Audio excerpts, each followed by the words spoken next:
Anda kembali di Apa Kabar Indonesia Malam, pemirsa. Saya akan langsung ke Bang Daniel. Bang Daniel, kalau Pak Prabowo sendiri ini melihat seperti apa sih dan juga sejauh mana begitu ya hukuman atau paling tidak efek jera yang nantinya akan diberikan kepada para koruptor? Karena memang kalau saya boleh mewakili publik, Bang, ini publik juga resah adanya statement beberapa waktu yang lalu ya berkaitan dengan koruptor ini tidak harus dihukum mati atau tidak harus dihukum bahkan, tapi asal bisa mengembalikan uang-uang yang sudah dikorupsi pada saat itu. Nah, ini seperti apa, Bang Daniel?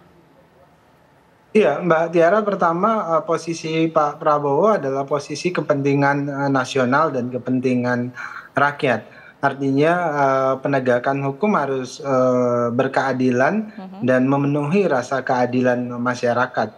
Itu yang paling penting posisi presiden.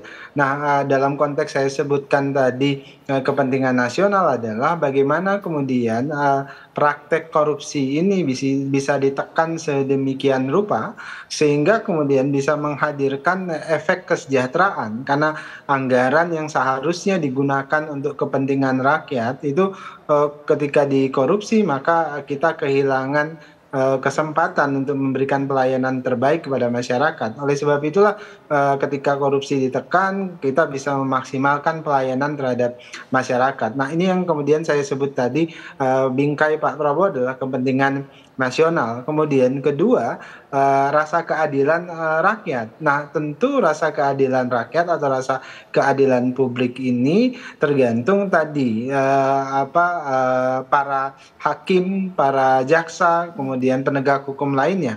Nah, porsi presiden selalu mengingatkan agar para hakim, jaksa, penegak hukum lainnya itu berlaku adil. Jangan sampai kemudian justru para penegak hukum yang bersikap tidak adil malah justru koruptif. Nah, itu yang selalu diingatkan oleh presiden. Saya mengikuti seluruh beberapa sidang kabinet yang dipimpin oleh Pak Presiden, dan Presiden selalu mengingatkan polisi, selalu mengingatkan kehakiman, selalu mengingatkan jaksa dan sebagainya. Nah, terkait porsi dan bagaimana bentuk hukuman yang bisa disampaikan atau diberikan kepada para koruptor, tentu para penegak hukum, kemudian tadi saya sebutkan jaksa, hakim yang paling tahu dan paling tepat memutuskan itu. Yang jelas Pak Prabowo akan memimpin proses perlawanan terhadap praktek korupsi dari dalam pemerintahan, kemudian memastikan penegakan hukumnya yang adil. Operasional keadilannya itu, lama hukumannya itu, atau bentuk hukumannya seperti apa, tentu adalah di luar intervensi dari presiden dan sepenuhnya menyerahkan kepada penegak hukum dan menyerahkan kepada fungsi-fungsi yudikatif lainnya.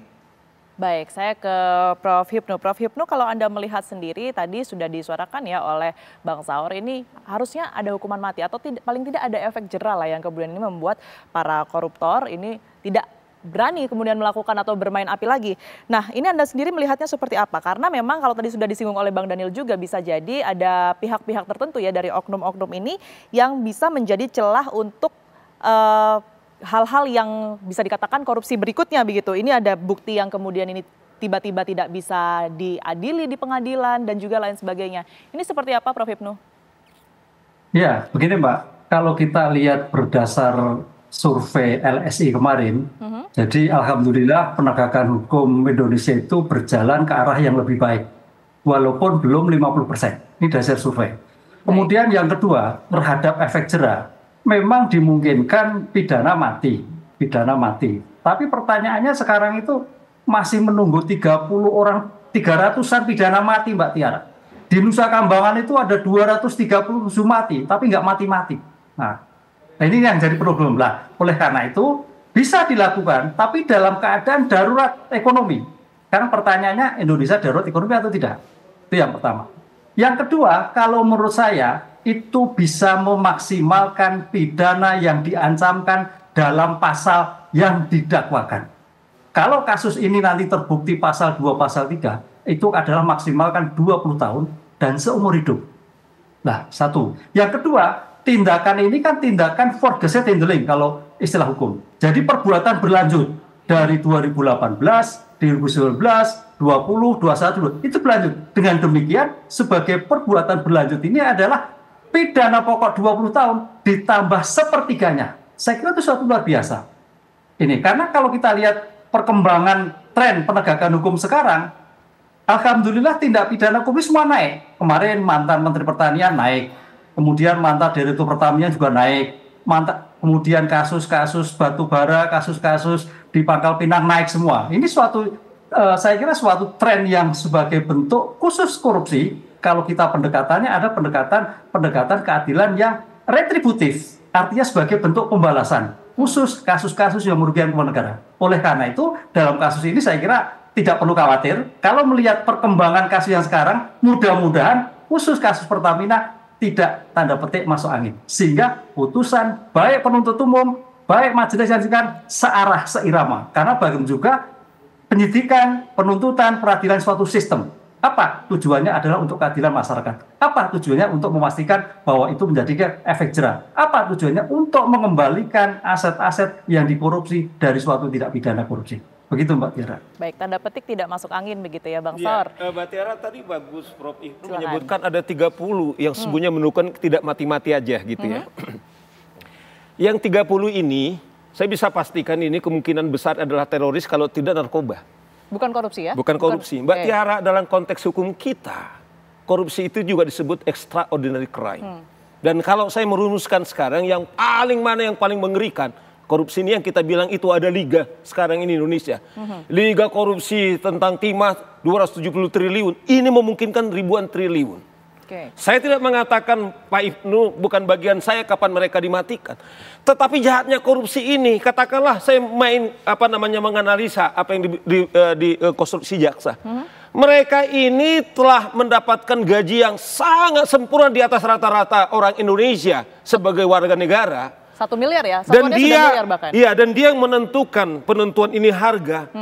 Dan ini disikat gitu loh, tanpa ada upaya yang lain. Kalau teroris dia, kemungkinan kalau dia terbukti dia akan dimatikan. Ya, kalau juga narkoba ketahuan, kemungkinan juga dia mati. Jahatnya korupsi ini, dia nanti di depan AC, kemudian dikolah oleh staf-staf, dan dia memutuskan itu di tangannya.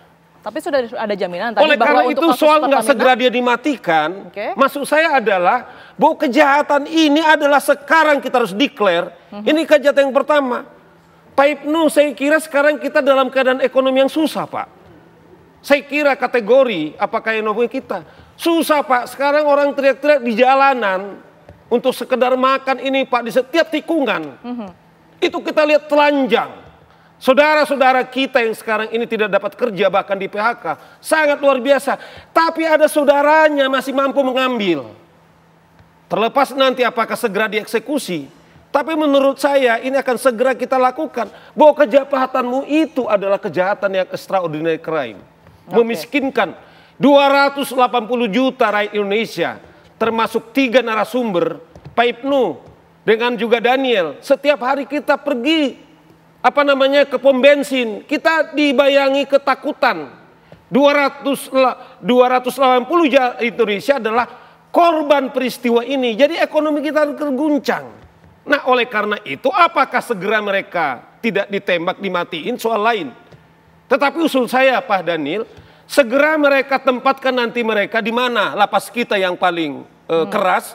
Mereka harus di situ, tidak seperti yang sekarang ini di Sukamiskin, mereka masih seperti fasilitas yang lain. Sehingga perlakuan mereka sangat khusus, sehingga liga-liga ini akan terus terjadi.